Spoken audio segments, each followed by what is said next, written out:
तुर्की Israel पर सबसे ज्यादा भड़का हुआ है। ईरान ने इजराइल की तबाही की धमकी दे डाली है। कतर ने नेतन्याहू से सीधे टकराने का ऐलान किया है। अरब वर्ल्ड से 22 युद्ध लड़ेगा इजराइल। वॉर टेंशन हद से ज्यादा बढ़ रही है। बारूदी धमाके बढ़ते जा रहे हैं। जंगी जेटों के उड़न दस्ते भी हर दिन बड़े होते जा रहे हैं। मिसाइलों की मार में इजाफा हो रहा है। इजराइल के दुश्मनों की गोलबंदी भी तेज हो गई है, जिसकी वजह से पीएम नेतन्याहू का क्रोध लिमिट क्रॉस करता जा रहा है। हमास को गाजा में बारूदी डोज दे रहे इजराइल ने एक हफ्ते के भीतर कई फ्रंट पर भारी तबाही मचाई है। 6 देशों में इजराइल ने घुसकर दुश्मनों का सफाया किया है। 9 सितंबर को इजराइल ने कतर की राजधानी दोहा पर जंगी जेट से मिसाइलों की बौछार कर हमास लीडर खलील अल हय्या के बेटे का सफाया किया। अगले दिन यमन के सना में हूती सैन्य मुख्यालय को इजराइल ने बारूद बरसाकर जला डाला। इसके बाद इजराइल एयरफोर्स ने लेबनान के बीका में हिजबुल्लाह लड़ाकों के मिलिट्री बेस को बारूदी धमाके में उड़ाया। जिस वक्त लेबनान में हिजबुल्लाह पर हमला हो रहा था, ठीक उसी समय सीरिया के होम्स में फाइटर ग्रुप पर बम बरसाया गया। इसके बाद ट्यूनीशिया में गाजा बेड़े में शामिल 2 समुद्री जहाज पर हमला हुआ है। इस हमले के आरोप इजराइल पर लगे हैं। मतलब हर गुजरते दिन इजराइल नए दुश्मन को निशाना बना रहा है। नेतन्याहू का ये रुख प्रेसिडेंट ट्रंप को भी खौफजदा कर रहा है। ट्रंप ने रूस यूक्रेन युद्ध से ज्यादा ताकत अब खाड़ी युद्ध में झोंक दी है। व्हाइट हाउस से नेतन्याहू के लिए ट्रंप का एक सीक्रेट मैसेज भी भेजा गया है। हालांकि पीएम नेतन्याहू अब किसी की सुनने को तैयार नहीं है। इजराइल ने अरब लीग को बैक टू बैक झटका देने के लिए नई घोषणा की है।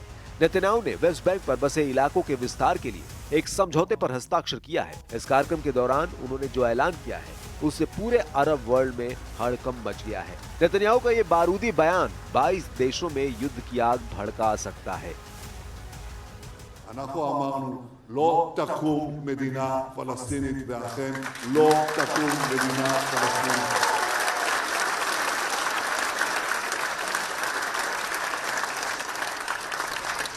המקום הזה הוא שלנו. אנחנו נדאג גם למורשתנו, גם לארצנו וגם לביטחוננו.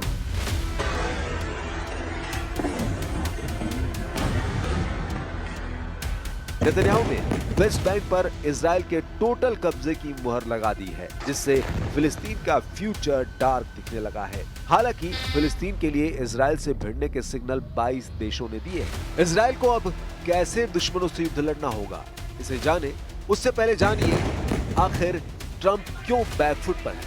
व्हाइट हाउस ने नेतन्याहू पर नाराजगी जाहिर की है। अमेरिका के समर्थन से संयुक्त राष्ट्र सुरक्षा परिषद में भी कतर हमले की निंदा की गई है। Violence brings violence. Impunity breeds war.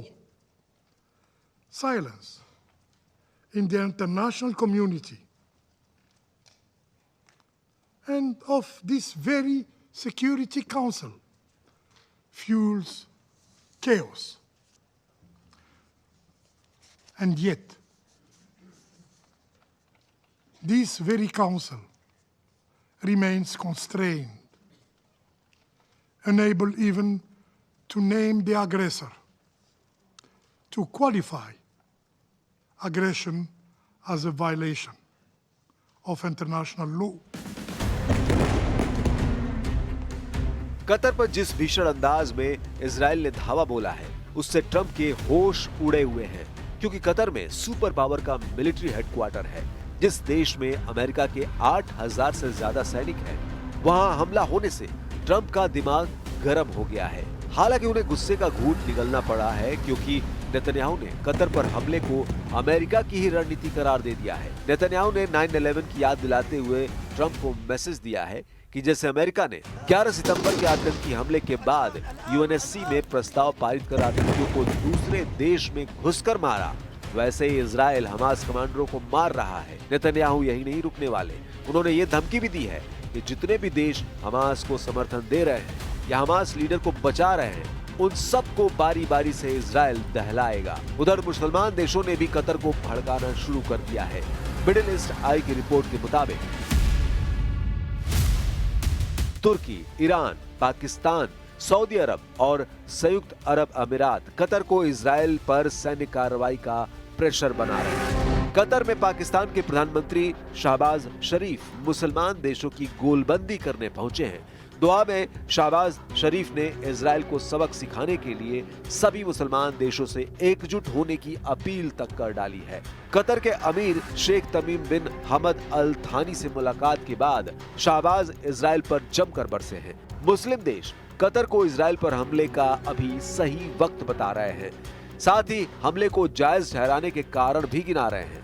पहली बार इजराइल ने खाड़ी सहयोग परिषद के किसी सदस्य देश पर हमला किया है, लेकिन कतर इजराइल से सीधे युद्ध लड़ने की हालत में फिलहाल नहीं, क्योंकि कतर को शक है कि प्रेसिडेंट ट्रंप उनका साथ देंगे। इजराइल के हमले में भी अमेरिका के ब्लफ के सिग्नल कतर को मिले हैं। इसे कतर के विदेश मंत्री मोहम्मद बिन अब्दुल रहमान अल थानी ने इशारों में कहा है। अल थानी ने दावा किया है कि अमेरिका ने इजराइल के हमले का अलर्ट कतर को नहीं दिया। हमले के 10 मिनट बाद इसकी जानकारी कतर सुरक्षा बल को मिली, जिसकी वजह से मिसाइल हमले को कतर नाकाम नहीं कर सका।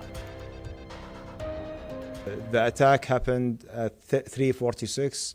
The first call we had from an American official was at 3:56, which is 10 minutes after the attack. And after that, President Trump has spoken with His Highness the Emir. He condemned the attack, and the U.S. government positioned that they have no knowledge about the attack nor any coordination about it until it started to happen.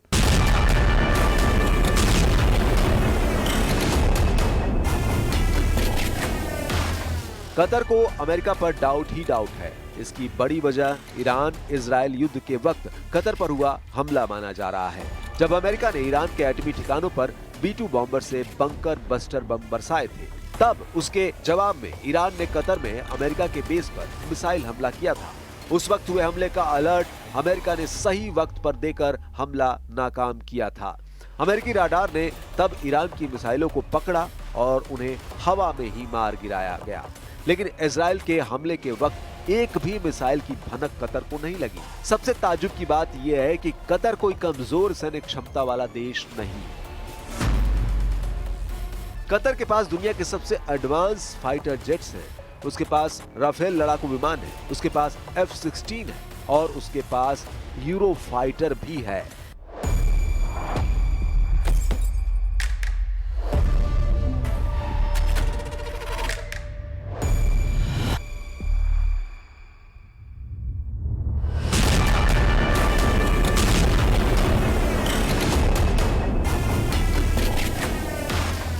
लेकिन Israel ने इतना full proof attack plan बनाया कि Qatar के साथ के जंगी लड़ाके बेकार साबित हुए।